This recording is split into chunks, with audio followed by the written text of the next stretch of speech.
এমনকি বন্টন করার ক্ষেত্রে তিনি এরকম ভাবে সেই কি বলে থালা ভরে ভরে এরকম ভাবে স্বর্ণের উপর আশরাফি বা এরকম ভাবে দিরহাম দান করতেন। 1,00,000 দিরহাম তিনি সকাল থেকে বিকাল পর্যন্ত দান করে দিয়েছেন, অথচ তার শরীরের মধ্যে তালিযুক্ত পোশাক, তার শরীরের পোশাক ছেঁড়া। অন্যদিনের ঘটনা, তো তিনি সকাল থেকে বিকাল পর্যন্ত সন্ধ্যা পর্যন্ত তিনি দান করতেছেন। দান করার শেষে বাদীকে বলছেন যে আসো ইফতারের ব্যবস্থা করো। কয় যদি 2টা টাকা দিয়ে একটু গোশত আনাই নিতেন তাহলে আমরা গোশত দিয়ে ইফতার করতে পারতাম। কয় সুবহানাল্লাহ, আগে বলবা না? ঘরে খাবার নেই, ঘরে ইফতার করার মতো কোনো কিছু নেই, এটা তিনি ভুলে গেছেন, অথচ দান করতেছেন লক্ষাধিক টাকা, লক্ষাধিক দিরহাম দান করে দিচ্ছেন, অথচ ঘরে ইফতার করার মতো খাবার নেই। বাস জৈতুনের তেল আর রুটি ভিজিয়ে সেটা দিয়ে ইফতার করতেছে, খেজুর দিয়ে ইফতার করতেছে।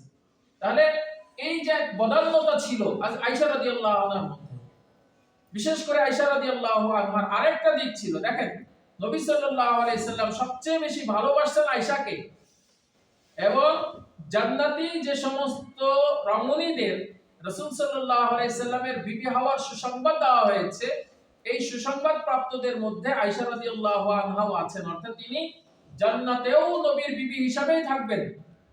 এতটা সুসংবাদ প্রাপ্ত হওয়া সত্ত্বেও আয়েশা রাদিয়াল্লাহু আনহা এত পরিমাণ আল্লাহর ভয় করতেন, এত পরিমাণ মানে আল্লাহকে ভয় করতেন, যে এই ভয়ের ব্যাপারে তিনি এরকম ভাবে বলতেন, হাই আমি যদি ঘাস পাতা হইতাম তাহলে ছাগল গরু খেয়ে ফেলতো, হাই আমার যদি জন্মই না হতো তাহলে আমার হিসাবের সম্মুখীন হতে হতো না। তার কারণ যে প্রাণ নিয়ে জন্মেছে তাকে একদিন হিসাবের কাজ করায় দাঁড় করানো হবে। ভাই আমার যদি হিসাবই না হতো, আমি যদি হিসাবের সম্মুখীন না হতাম। তো এইভাবে তিনি আফসোস করে করে বলতেন।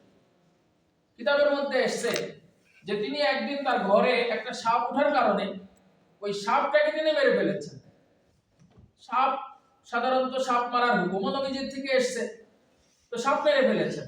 তো সাপ মারার পরে তিনি ঘুমিয়েছেন, ঘুমের মধ্যে স্বপ্ন দেখছেন যে তাকে জানানো হচ্ছে তুমি একজন মুসলমানকে মেরে ফেলেছো, তুমি একজন মুসলমানকে মেরে ফেলেছো। তো তিনি ঘুম থেকে উঠে অত্যন্ত ঘাবড়ে গেছেন, ভয় পেয়েছেন, এবং একজন মানুষের হত্যার যে দিয়ত 100 উট তিনি সাদকা করেছেন। তো তাহলে আল্লাহর ভয় এত পরিমাণ ছিল, কারণ সাধারণত জিন্নাত যারা বিভিন্ন সূরত আকৃতি ধারণ করে, তো একটা মুসলমান জিন সে রাসূলের ঘরে এসছে, তো সাপ মনে করে তাকে মেরে ফেলেছে।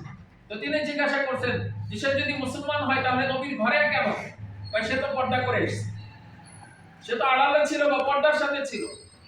তো এই কথা শোনার পরে তিনি ঘাবড়ে গেছেন এবং একজন মুসলমানের হত্যার যে দিয়ত, এই দিয়ত তিনি পরিশোধ করেছেন, সদকা করেছেন। তো এখন মেরে মুহতারাম, এইজন্য আয়েশা রাদিয়াল্লাহু আনহার জীবন থেকে আমাদের যে শিক্ষার বিষয় সেটা হলো যে ইসলামের প্রতিটা ক্ষেত্রে তার বিচরণ ছিল, এবং এত পরিমাণ ইলম পিপাসু ছিলেন। আপনার চিন্তা করেন রাসূলের সাথে বিবাহ হয়েছে যখন 6 বছর বয়স, তার মানে তখনও খেলার বয়স। রাসূলের সাথে যখন সংসার হচ্ছে তখন তার বয়স 9 বছর। দেখেন আমাদের 9 বছরের মেয়েরা কি পড়ে,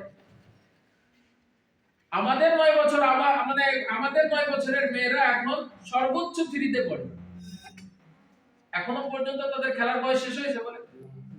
তাহলে এই বয়সে রাসূলের সাথে তার রুখসত হয়েছে, আবার 18 বছর বয়সে নবীজি ইন্তেকাল করছেন।